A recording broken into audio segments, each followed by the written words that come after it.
ओम गण गणपते नमः। मैं अनुबजात ज्योतिष एडवाइज़र आध्यात्मिक इच्छा पूर्ति यात्रा में आप मेरे साथ चल रहे हैं।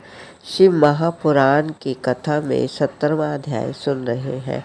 ब्रह्मा जी ने कहा, हे नारद, दूत के ये वचन सुनकर जलंधर अत्यंत क्रोधित हुआ तथा उसने दैत्यों को आज्ञा दी, सब एकत्र होकर इसी समय शिव जी के कैलाश पर्वत पर आक्रमण करें।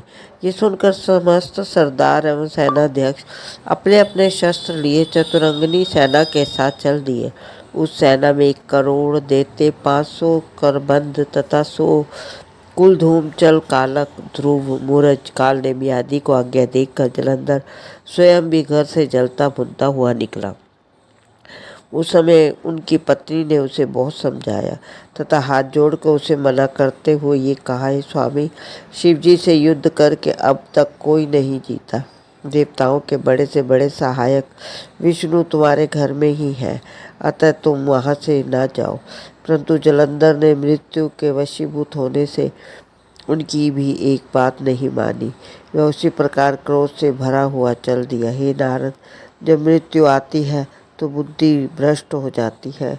जो मनुष्य के चलते समय स्त्री ब्राह्मण आदि का आदर नहीं करता, फिर वह लौट कर नहीं आता।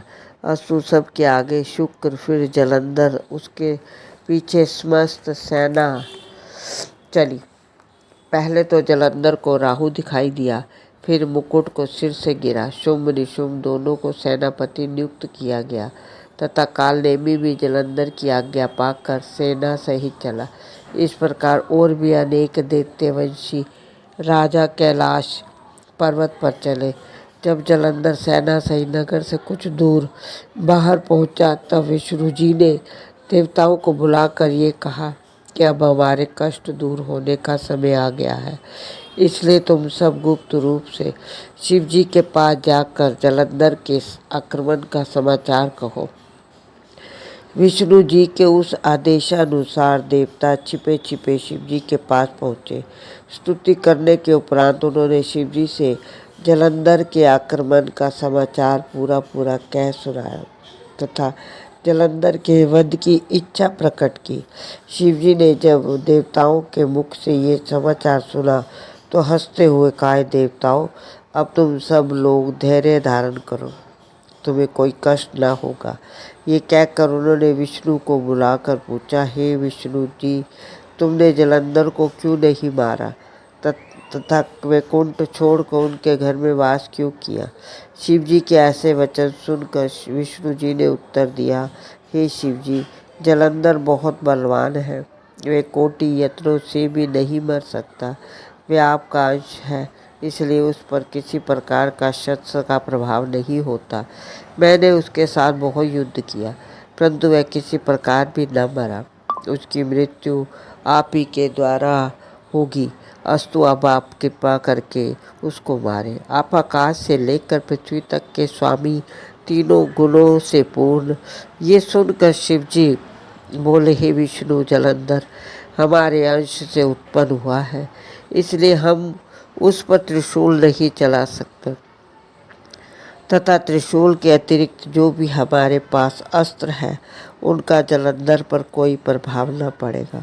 इसलिए हमने एक उपाय सोचा कि तुम सब अपना अपना तेज हमको देते जाओ। उस तेज से हम एक शस्त्र का निर्माण करेंगे, उसी शस्त्र द्वारा जलंधर को जलाकर भस्म कर देंगे। ये सुनकर मैंने, विष्णु जी ने, इंद्र ने तथा समस्त देवताओं ने शिव जी को अपना अपना तेज दे दिया। हम सब का वे तेज एकत्र होकर अत्यंत प्रज्वलित हुआ। तब शिव जी ने उनमें से एक शस्त्र बनाया, उनका नाम सुदर्शन चक्र रखा। वह चक्र कोटि सूर्यों के समान प्रकाशवान एवं अग्नि के समान प्रज्वलित था।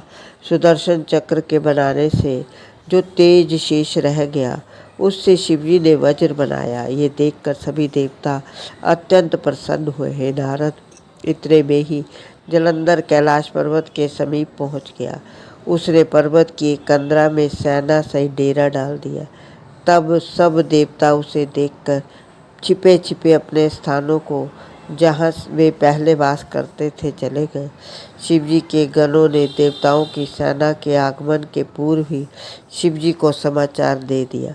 वे दैत्य सेना अब आना ही चाहती है। इसलिए शिवजी ने अपने नंदी गणपति वीरभद्र को यह आज्ञा दी कि तुम अन्य गणों सहित जाकर दैत्यों से भली भांति युद्ध करो। शिवजी के गण यह आज्ञा पाकर वहां से चल दिए तथा पर्वत के नीचे उतर आए। शिव महापुराण की कथा आगे सुनने के लिए आप मेरा अगला वीडियो देखिए। ओम नमो शिवाय।